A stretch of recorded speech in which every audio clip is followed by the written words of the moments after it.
প্রধানমন্ত্রী হিসেবে দায়িত্ব নেয়ার ২ বছর পূর্ণ হলো স্যার কিয়ার স্টারমারের। তবে এই বার্ষিকী তাঁর শেষ। কারণ তিনি ইতোমধ্যেই প্রধানমন্ত্রী ও লেবার পার্টির নেতা ২ পদ থেকেই সরে দাঁড়ানোর ঘোষণা দিয়েছেন। পদত্যাগের পর বিবিসিকে দেয়া প্রথম সাক্ষাৎকারে তিনি জানিয়েছেন এই সিদ্ধান্ত মোটেও সহজ ছিল না। তাঁর ভাষায়, নিজের জন্য, দেশের জন্য এবং সরকারের জন্য কোনটি সবচেয়ে সঠিক হবে তা নিয়ে গভীর চিন্তায় ছিলেন।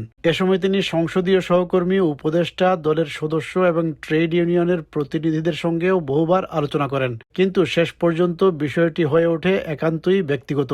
স্টারমার বলেন, চূড়ান্ত সিদ্ধান্ত নেয়ার আগে তিনি স্ত্রী ভিক্টোরিয়া ও সন্তানদের নিয়ে সরকারি অবকাশ যাপন কেন্দ্র চেকার্সে ২ দিন কাটান। পরিবার হিসেবে একসঙ্গে সময় কাটানোর পরই তিনি উপলব্ধি করেন তার রাজনৈতিক যাত্রার এখানেই ইতি টানার সময় এসেছে। Well,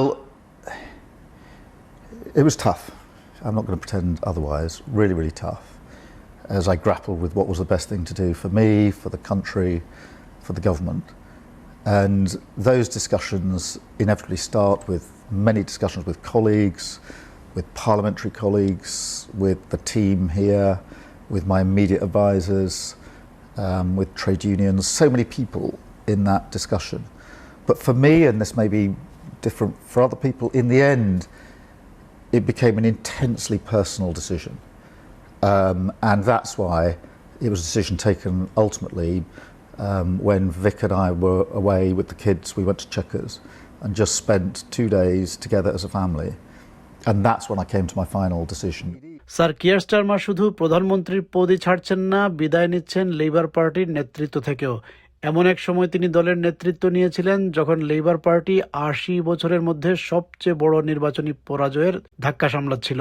স্টারমারের দাবি, তখন অনেকেই মনে করেছিলেন দলটির ভবিষ্যৎ অনিশ্চিত, কিন্তু তিনি এবং তার সহকর্মীরা মিলে দলটিকে আবারও সংগঠিত করেন, নির্বাচনে জয়ের উপযোগী করে গড়ে তোলেন এবং জনগণের আস্থা পুনরুদ্ধার করেন। স্যার কিয়ার স্টারমার বলেন, দল থেকে ইহুদি বিদ্বেষ দূর করা, অর্থনীতি প্রতিরক্ষা এবং ইমিগ্রেশন নীতিতে মানুষের আস্থা ফিরিয়ে আনা এবং শেষ পর্যন্ত বিপুল ব্যবধানে সাধারণ নির্বাচনে বিজয় অর্জন, এসবই তার নেতৃত্বের বড় সাফল্য। পাশাপাশি প্রধানমন্ত্রী হিসেবে ২ বছরে দেশের অর্থনীতিকে স্থিতিশীল করা, জনসেবার মান উন্নয়ন এবং আন্তর্জাতিক অঙ্গনে ব্রিটেনের অবস্থান শক্তিশালী করাকেও তিনি তার অর্জনের অংশ হিসেবে উল্লেখ করেন। যদিও তিনি স্বীকার করেন তার রাজনৈতিক অধ্যায়ের সমাপ্তি তিনি এভাবে চাননি। The Labour Party arguably could have been lost, but I stepped up as leader, and with others we saved the Labour Party. So yes, look, did I want it to end at this point in this way? No, I didn't, but I accept that with good grace. As I look back, am I proud of the fact that I picked the Labour Party up, turned it around, turned it back into electoral force, got rid of anti-Semitism in our party, ensured our party was trusted again on the economy and on defence and on immigration, and won not just a general election but a landslide general election, and put in a shift at 2 years that has seen our economy stabilise, our public services improve, and our international standing in a completely different place. When I look back on that, I'm proud. এই সাক্ষাৎকারে Starmer তার সম্ভাব্য উত্তরসূরি হিসেবে Andy বার্নামের নামও উল্লেখ করেন।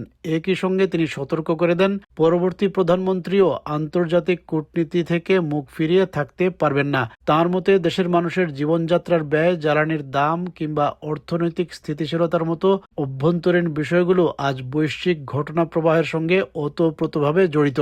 তিনি উদাহরণ দিয়ে বলেন, ইউক্রেন যুদ্ধের স্থায়ী সমাধান কিংবা হরমুজ প্রণালীর পরিস্থিতি, এসব শুধু পররাষ্ট্রনীতির বিষয় নয়, এগুলোর প্রভাব সরাসরি সাধারণ মানুষের জীবনে পড়ে। তাই আধুনিক বিশ্বে আন্তর্জাতিক ও অভ্যন্তরীণ রাজনীতিকে আলাদা করে দেখার সুযোগ নেই।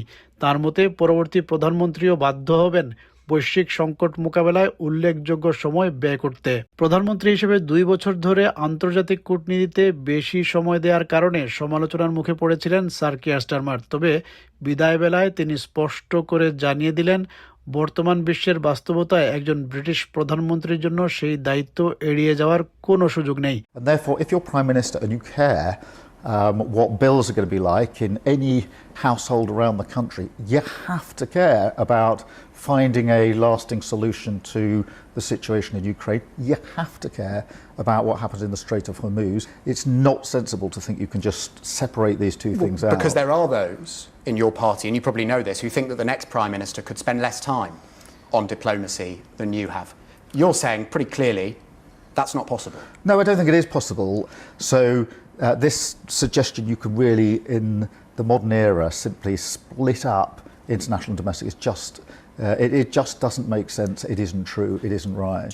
এই সাক্ষাৎকারের মাধ্যমে স্যার কিয়ার স্টারমার প্রথমবারের মতো তাঁর রাজনৈতিক অধ্যায় সম্পর্কে নিজের মূল্যায়ন তুলে ধরলেন। তবে সেই অধ্যায়কে ইতিহাস কিভাবে মূল্যায়ন করবে সেই আলোচনা এখনই শুরু হয়ে গেছে।